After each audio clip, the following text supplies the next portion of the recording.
So on Goodreads, I am a member of this group called the Dickensians, and it is led by our lovely moderator, Jean. And every year we read one Dickens novel at a very slow pace. We read one chapter a day, and then at the end of the original installments, we take a day's break. And this year we're reading Oliver Twist. This is the version I have. It is the Barnes & Noble's Classics. And it has, first of all, some famous quotes in the very beginning. And then it has some biographical notes on Charles Dickens. And then it has The World of Charles Dickens and Oliver Twist, which is more about what inspired him to write this and kind of like a timeline. Then it has an introduction by Jill Mueller. And then after that, it has 3 introductions that were actually written by Charles Dickens himself. Because, first of all, he has a preface to his 3rd edition. Then he has a preface to his first cheap edition. And then finally, there's a preface to the Charles Dickens edition, published in 1867. And as you probably know, Charles Dickens did write in serial, and so some things are different in different versions. And I will say as well, I would skip literally everything in this until you just start right with chapter 1. Otherwise, things will be spoiled. And this particular version, the Barnes & Nobles, it has both footnotes at the bottom of the page, and it also has endnotes in the back. I would skip the endnotes at the back, again, if you haven't read it, because some of them do spoil things. Now, the footnotes at the bottom don't. Like, for example, in chapter 1, Charles Dickens says, among other public buildings in a certain town. And the only little footnote for that is that this certain town was originally named Mudfog, because the first few chapters of this were originally not meant to be a novel. They were meant to go with the Mudfog papers. And so I really do enjoy reading the books like this. We have very active discussions in the Dickensians. Jean usually does a short little recap of the chapter, and then she gives us lots of extra information as well. And so I'm probably going to have several videos about Oliver Twist, because there's so much information that she gives us, and so much information that other people also find that fits in with the book, or, their interpretations of it. And it's just a very lively conversation, especially when you're only reading, 3 or 4 pages a day. At least for this first chapter, it is 3.5 pages, and you can read it in about 5 minutes. So if you enjoy Charles Dickens or classics, or if you want to get into classics and you're just kind of intimidated, I could say quite easily try to find maybe a group that reads classics together. Join the Dickensians with us. We're more than happy to have you. So Oliver Twist is one of Charles Dickens' first books. He was about 25, I believe, when he published it. And from the very beginning, you can tell that he has an opinion, and he's going to share it. And he uses a lot of irony and everything in his books. A good example is, the fact is, there is considerable difficulty in inducing Oliver to take upon himself the office of respiration, a troublesome practice, but one which custom has rendered necessary to our easy existence. So obviously, he's trying to downplay the fact that Oliver can't breathe. And, this is kind of expected in a workhouse and everything. And you have quite a bit of this throughout the whole book. And you have the very opening chapter, the very opening sentence, which is almost a paragraph long. Among other public buildings in a certain town, which for many reasons it will be prudent to refrain from mentioning, and to which I will assign no fictitious name, there is one anciently common to most towns, great or small, to wit, a workhouse. And in this workhouse was born, on a day and date which I need not trouble myself to repeat, insomuch as it can be of no possible consequence to the reader, in this stage of the business at all events, the item of mortality whose name is prefixed to the head of this chapter. And throughout all of the chapter, Oliver is referred to as it. So obviously you can see that Oliver's not really cared for, at least not by these strangers. And at one point they say that it was good that Oliver was basically neglected right after his birth. The doctors weren't there, whatever. And he said if Oliver had been surrounded by careful grandmothers, anxious aunts, experienced nurses, and doctors of profound wisdom, he would have been most inevitably and indubitably killed in no time. And again, this just shows how Dickens thinks and how he writes.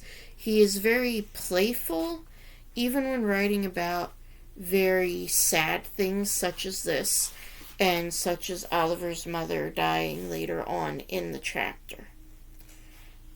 And you will find that this kind of goes on throughout the whole book. And now the workhouse goes with the Victorian poor laws, where basically if you were poor and you needed assistance, you had to go and live in the workhouse, where if you were married, you and your husband were separated, you and your children were separated. You were expected to work 10-hour days, very hard labor, and you were fed very little food, because it was basically, as Jean had posted, you're punishing the poor for being poor, punishing them for seeking help. And Dickens obviously disagreed with this, as you'll see in later passages that I share. And this was a very interesting opening chapter. It was much more dramatic than other opening chapters in other Dickens books that I've read. And I'm now going to go on and read chapter 2. In chapter 2, which treats of Oliver Twist's growth, education, and board, we learn about these so-called baby farms, when children are orphaned during childbirth in a workhouse, and there's not a woman who is able to feed them there. They are sent to another workhouse, or branch workhouse, under the care of someone, and there they are left to grow. And so Oliver Twist is sent to Mrs. Mann, who is a woman of wisdom and experience, knowing what was good for children and also what was good for herself. So the stipend that she's given to feed the children, she appropriates the greater part to her own use, thereby proving herself a very great experimental philosopher. And this says that in 8.5 out of 10 cases, the children sent to these places unfortunately die. And it may seem that Charles Dickens is exaggerating, but a lot of records say that yes, this is true, and no, not necessarily all of it is from neglect, but some of it is, and a lot of it is that in this time, there was a lot of sicknesses that just weren't understood how to be treated, or the treatments just weren't there because the technology hadn't been there yet. So this continues to be, obviously you can see that Charles Dickens is very angry that this is happening, and you can hear his, very bitter sarcasm in a lot of these sentences. And somebody had made the comment that he is quite able to make you laugh when you shouldn't. And while I may not laugh out loud, a lot of these lines kind of do get a smile just because they are so sarcastic. In this chapter, we have one of my favorite characters in the Charles Dickens book, and that is Mr. Bumble the Beetle. Not because he's a good character, but because he is just so over the top and ridiculous that I cannot help but laugh at him. So now, he is responsible for checking on the children every so often, and Mr. Bumble was a fat man and choleric, angry. So instead of responding to a kind salutation in a kindred spirit, he kicks the gate and then bestowed upon it a tremendous shake. And he is obviously very angry. You read in the following paragraphs, he's yelling at Mrs. Mann because the gate was locked on the inside. You can't leave me waiting. And he has waited not even a minute. And he's just, like I said, relatively just ridiculous. So ridiculous you can't do anything but laugh. Reading through this chapter, you can tell that Oliver is naturally very kind-hearted.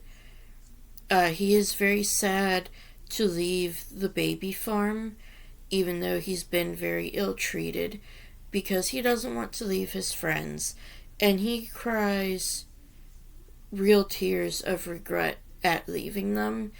And I can just tell from reading this, and I'm remembering, reading it for the first time, and it just strikes me how empathetic Oliver is compared to Mrs. Mann and Mr. Bumble. Like, he really cares about everybody. And even Mrs. Mann and Mr. Bumble, he doesn't dislike them.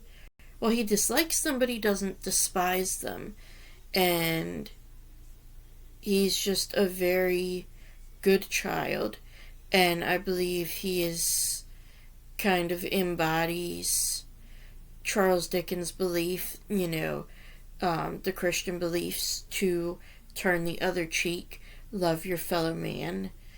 And it's just very interesting to read these works done by the younger Charles Dickens, where all that is much more obvious than in his later works. And we finally get, at the end of this chapter, to one of the most famous scenes in any classic book. Oliver Twist saying, "Please, sir, I want some more." And the reaction to this is absolutely astounding. So he says, "What?" "Please, sir," replied Oliver, "I want some more." And so now the master yells for the beetle. And the beetle, Mr. Bumble, runs into the board who oversees everything and says, "I beg your pardon, Oliver Twist has asked for more." And the board replies, "Do I understand that he asked for more after he had eaten the supper allotted to him?" And in response to this, they lock Oliver up and basically try to sell him. Or, well, not sell him, but get rid of him. They lock him up and they say, if there is anybody who wants an apprentice for any job, any calling, take Oliver Twist and £5. And yeah, like I said, these first couple of chapters have lots of the irony in them. Each installment had a illustration with it, and this illustration is from chapter 2, when Oliver asks for more food at the workhouse. And I find it rather interesting how, if you look, you can see how all of the boys, they seem to have no shadows. Then you have Mr. Bumble's very dark, very short shadow. And to me, this kind of helps symbolize how stunted he is emotionally. He does not care for any of these children, obviously. And it's almost as if he's stealing their shadows to make his own. And this adds into the why it's so short as well as dark. But I just find all the little tidbits you can pry out of the illustrations quite interesting. Chapter 3 continues Charles Dickens' satire against cruelty and introduces chimney sweeps. And if you've ever done any research on chimney sweeps, you know it was a very horrifying profession. And I think this chapter does a really good job of showing that in the description of, how to get a stuck sweep out of the chimney. And the fact that the master has bruised to death, as Charles Dickens says, 3 or 4 boys already. And I had a little bit of hope when the board for the workhouse says that they don't want Oliver to go to him because it is a dangerous profession. But of course those hopes have to be dashed because no one on the board can really be good. I did also like that we finally get a kind character in the magistrate, and this magistrate seems to truly be kind, and a lot of this, though, so far has been left to chance. Oliver could have been, he could have died at a much younger age because this was very common. By chance, he survived. The chimney sweeping business could have either killed him or very easily maimed him for life. And by chance, because usually the magistrate would just, sign the papers based on what everybody says that yes, Oliver wants to do this. But because by chance he had to look for something and he just happens to see Oliver, Oliver is spared this horrendous fate, at least. And yeah, so far this has been a very interesting way to read Oliver Twist. This is the first time I've read it with the group, obviously, and when I previously read it, it was different than this because I read it kind of in fits and starts and not just, one chapter at a time. It was, 2 or 3 chapters today, then maybe, 2 tomorrow. And this way is kind of making me slow down and dive into the book some more. And I am definitely enjoying this.